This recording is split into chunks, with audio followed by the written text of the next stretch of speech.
जिंदाबाद जिंदाबाद एमके फैजी जिंदाबाद जिंदाबाद जिंदाबाद एमके फैजी जिंदाबाद ಧಿಕ್ಕಾರ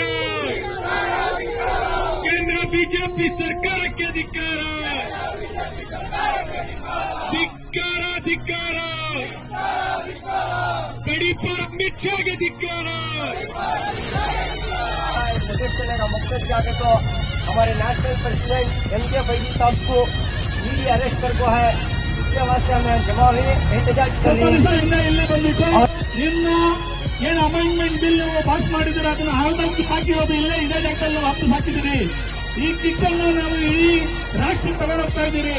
ನಮ್ಮ ಒಪ್ಪು ನಮ್ಮ ಹಕ್ಕು, ಯಾರು ಅಪ್ಪನ ಆಸ್ತಿ ಅಲ್ಲ, ಯಾರು ಸರ್ಕಾರದ ಆಸ್ತಿ ಅಲ್ಲ. ಅದು ಆ ಆಸ್ತಿ ಬಗ್ಗೆ, ಆ ಹಕ್ಕು ಬಗ್ಗೆ, ಆ ಒತ್ತು ಬಗ್ಗೆ ಮಾತಾಡಿದಕ್ಕೆ ಸೋಷಿಯಲ್ ಡೆಮೊಕ್ರೆಟಿಕ್ ಪಾರ್ಟಿ ಆಫ್ ಇಂಡಿಯಾ ನಾಯಕರಿಗೆ ನೀವು ಅರೆಸ್ಟ್ ಮಾಡ್ತೀರಾ ಅಂದ್ರೆ, ನೀವು ಅರೆಸ್ಟ್ ಮಾಡೋದ್ರಲ್ಲಿ ಎಷ್ಟನ್ನ ಮಾಡಿ, ಒಂದಲ್ಲ, ಹತ್ತಲ್ಲ, 110,000 ನಾಯಕರು ಅರೆಸ್ಟ್ ಮಾಡಿ. ನಾವು ಹೋರಾಟಕ್ಕೆ ನಾವು ಒಂದು ಇಚ್ಛೆನೂ ಹಿಂದಿರೋದಲ್ಲ. ಧಿಕ್ಕಾರ ಅಮಿತ್ ಶಾಗೆ ಧಿಕ್ಕಾರ. ದೇಶದಲ್ಲಿರೋ ಸಂವಿಧಾನ, ಬಾಬಾ ಸಾಹೇಬ್ ಕೊಟ್ಟಿರೋ ಏನು ಸಂವಿಧಾನ ಉಳಿಸಬೇಕು. ಆ ಸಂವಿಧಾನ ಉಳಿಸೋದ್ರಲ್ಲಿ ಯಾರು ಹೋರಾಟ ಮಾಡ್ತಾ ಇದ್ದಾರೋ, ಯಾವ ಮುಖ್ಯಮಂತ್ರಿಯಲ್ಲಿ ಹೋರಾಟ ಮಾಡ್ತಾ ಇದ್ದಾರೋ ಅಂತವ್ರಿಗೆ ನೀವು ತಗೊಂಡೋಗ್ಬಿಟ್ಟು ಜೈಲ್ ಆಗ್ತಾ ಇದ್ದೀರಾ. ಇವತ್ತು ಸೋಷಿಯಲ್ ಮೀಡಿಯಾದಲ್ಲಿ ನೀವೆಲ್ಲ ನೋಡ್ತಾ ಇದ್ದೀರಾ. ಇಡಿ, ಸಿಬಿಐ ಇದನ್ನ ಇಟ್ಕೊಂಡು ಕೇಂದ್ರ ಸರ್ಕಾರ ಯಾವ ವಿರೋಧಿ ಪಕ್ಷದಿಂದ ಯಾವ ನಾಯಕರು ಇಲ್ಲಿ ಅವ್ರಿಗೆ ಧ್ವಂಸ ಮಾಡೋದು, ಅವ್ರಿಗೆ ಜೈಲಿಗೆ ಹಾಕೋದು, ಇದು ಆಗ ನೋಡ್ತಾ ಇದ್ದೀನಿ. ಇದು ಮುಂದೆ ನಡೆದ ಯಾವಾಗಲೂ ಈ ಸರ್ಕಾರ ತೋಳಲ್ವ ಅವಕ್ಕೂ ಇದು ನಡೀತಾನೆ ಇರ್ತದೆ. ನೀವು ಅದೇ ಅರೆಸ್ಟ್ ಮಾಡಿದ್ದೀರಾ, ನಮ್ಮ ನಾಯಕರ ಮೇಲೆ ಅರೆಸ್ಟ್ ಮಾಡಿದ್ದೀರಾ. ಇದು ಅನ್ಕಾನ್ಸ್ಟಿಟ್ಯೂಷನಲ್ ಇದೆ, ಇದು ಇಲ್ಲಿಗಲ್ ಅರೆಸ್ಟ್ ಇದೆ.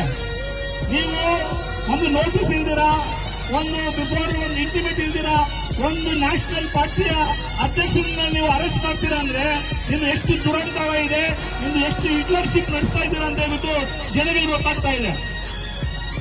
ಯಾವುದು ಸಾಕ್ಷಿ ಇಲ್ಲ, ನೋಟಿಸ್ ಇಲ್ಲ, ಒಂದು ಕಂಪ್ಲೇಂಟ್ ಇಲ್ಲ, ನೀವು ಎತ್ತಿ ನನ್ನ ರಾಷ್ಟ್ರೀಯ ಅಧ್ಯಕ್ಷರನ್ನ ನೀವು ಎತ್ತು ಹೊರಗಡೆ ಹಾಕ್ತೀರಾ ಅಂದ್ರೆ ಇದು ದುರಂಕಾರ, ಇದು ಹಿಟ್ಲರ್ಶಾಹಿ ಸರ್ಕಾರ ಇದೆ.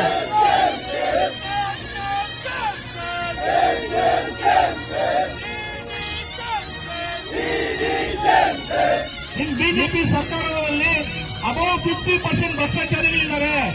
ಅದ್ರಿಂದ ಯಾರು ಇಡಿ ಹೋಗಲ್ಲ, ಅದಕ್ಕೆ ಯಾರು ಸಿಬಿಐ ಹೋಗಲ್ಲ. ಯಾರು ಹೋರಾಟ ಮಾಡ್ತಾರೋ ಹೋರಾಟಗಾರರ ಹಿಂದೆ ನೀವು ಸಿಬಿಐನ ಮತ್ತು ಇಡಿನ ಚೂ ಬಿಟ್ಟಿದ್ದೀರಾ. ಇದನ್ನ ಯಾವತ್ತಾದ್ರೂ ನಾವು ತಡೆಯೋದು ಸುಧಾರ ಕಥೆ ಇಲ್ಲ. ಇಡಿ ಅವರೇ, ನಿಮ್ಗೆ ಗೊತ್ತಿಲ್ಲ ಭ್ರಷ್ಟ ಯಾರು ಅಂದ್ರೆ ನಮ್ಮ ಎಲ್ಸಿಬಿ ಕಾರ್ಯಕರ್ತರ ಹತ್ರ ಬನ್ನಿ, ನಿಮ್ಗೆ ಭ್ರಷ್ಟರದ್ದು ಅಡ್ರೆಸ್ ಕೊಡ್ತಾರೆ. ಯಾರ್ಯಾರು ಭ್ರಷ್ಟರು, ಯಾರೋ ಭ್ರಷ್ಟಾಚಾರಿಗಳು ನಮ್ಮ ಮಧ್ಯದಲ್ಲಿ ತಿಂತಾ ಇದ್ದಾರೆ, ಸರ್ಕಾರದ ಹಣ ತಿಂದಿ, ಜನರ ಹಣ ತಿಂದಿ ಹೆಂಗೆ ಮೆರಿತಾ ಇದ್ದಾರೆ ಅಂತ ಹೇಳ್ಬಿಟ್ಟು ನಾವು ನಿಮ್ಗೆ ಹೇಳ್ತೀರಿ. ನಿಮ್ಗೆ ಕಣ್ಣು ಕಾಣಿಸ್ತಾ ಇಲ್ಲ ಸಿಬಿ ಅವರೇ, ದಯವಿಟ್ಟು ನಿರ್ಪಾದಿಗಳಿಗೆ ಏನು ನಿರ್ದೋಷಗಳಿಗೆ ನೀವು ಹೋರಾಟಗಾರರಿಗೆ ನೀವು ಬಂಧನ ಮಾಡೋದನ್ನ ಬಿಡಬೇಕು.